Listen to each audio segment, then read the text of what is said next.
கர்த்தருடைய பரிசுத்த நாமத்திற்கு ஸ்தோத்திரம் உண்டாவதாக. இன்றைய ஜீவ வார்த்தை நிகழ்ச்சியை கேட்டுக்கொண்டிருக்கும் அனைவரையும் கர்த்தருடைய பரிசுத்த நாமத்தினால் வாழ்த்துகிறேன், ஆசீர்வதிக்கிறேன்.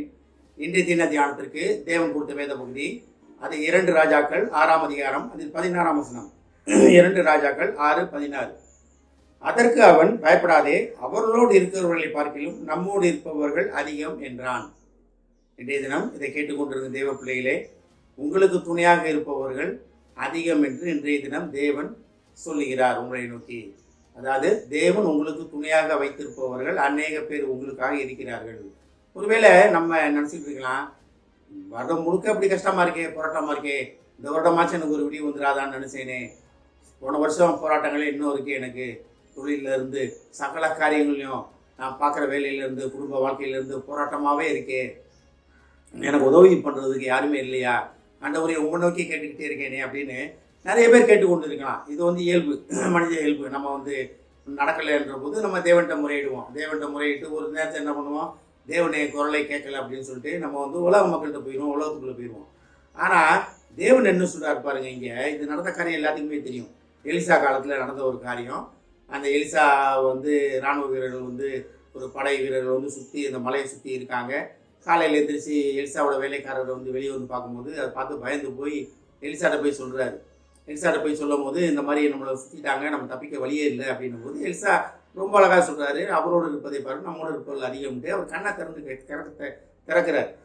என்ன கண்களை? மாம்சமான கண்களை திறந்து ஆவிக்குரிய கண்களால் பார்க்கக்கூடிய வல்லமை அவர் கொடுக்குறாரு.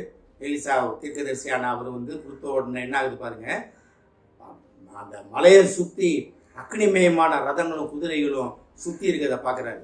அப்போ நம்மளோட ஆவிக்குரிய கண்கள் திறக்கப்பட்டால் நம்மளை சுற்றி நமக்காக தேவன் வைத்திருக்கும் தேவ தூதர்களையும் நமக்காக வைத்திருக்கும் படைகளையும் அக்னிமயமான படைகளையும் நம்ம பார்க்க முடியும்.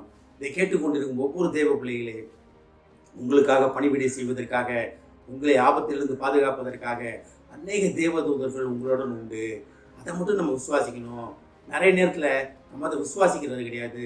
இதெல்லாம் நடக்குமாங்க, நான் அந்தளவு பரிசுமான் கிடையாதுங்க அப்படின்னு நினைக்கிறோம். ஆனால் இயேசுவின் ரத்தம் சிந்தப்பட்டதை உணர்ந்த, அதை வாயினால் அறிக்கை செய்த ஒவ்வொருவரும் பரிசுமான்கள் தான். நம்ம புதிய ஏற்பாட்டு சத்தியத்தில் வாழ்ந்து கொண்டிருக்கிறோம்.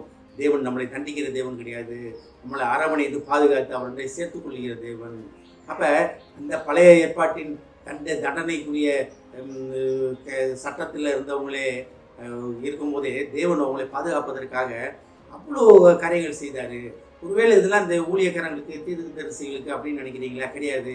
புதிய ஏற்பாட்டின்படி இயேசுவின் ரத்தம் தெளிக்கப்பட்ட நீங்கள் அனைவருமே ஊழியக்காரங்க.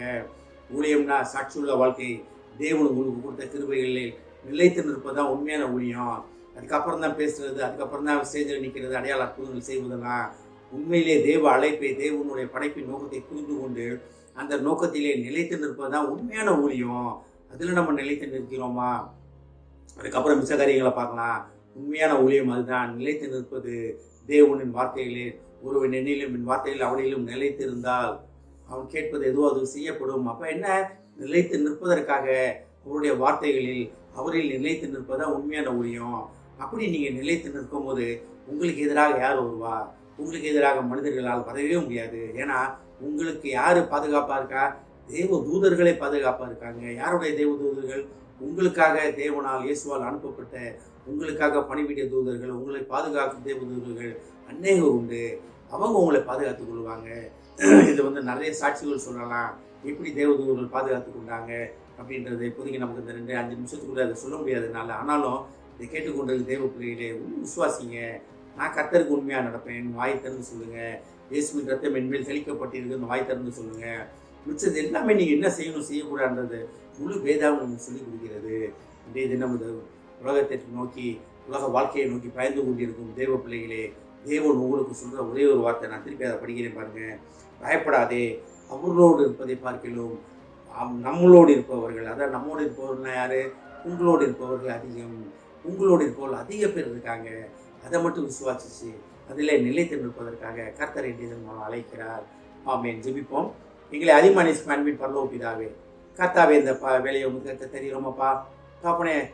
அவர்களோடு இருப்பதை பார்க்கலும், எங்களுக்கு எதிராக இருப்பவர்களோடு இருப்பதை பார்க்கலும் எங்களுடன் இருக்கும் தேவதூர்கள் அதிகம் என்பதை நாங்கள் இந்த தினம் தெரிந்து கொண்டோம். ஆண்டவரே, அந்த பொழுதிலே நிலைத்து நிற்க எங்களை பலப்படுத்துமாப்பா. இதை கேட்டுக்கொண்டிருக்கும் ஒவ்வொருவரும் ஆசீர்வதிக்கிறோம் அப்பா. ஒவ்வொரு குடும்பத்தையும் ஆசீர்வதிக்கிறோம் ஆண்டவரே. குடும்பத்தில் உள்ள ஒவ்வொருவரையும் நீர் தொட்டு பாதுகாத்து அரவணைத்துக் கொண்டிருப்பதற்காக நன்றி ஆண்டவரே. ஆசீர்வதிக்கிறோம் அப்பா. இயேசுவின் மூலமாய் கேட்கிறேன் நல்ல பிதாவே, ஆமென். கர்த்தர் உங்களை ஆசீர்வதிப்பாராக.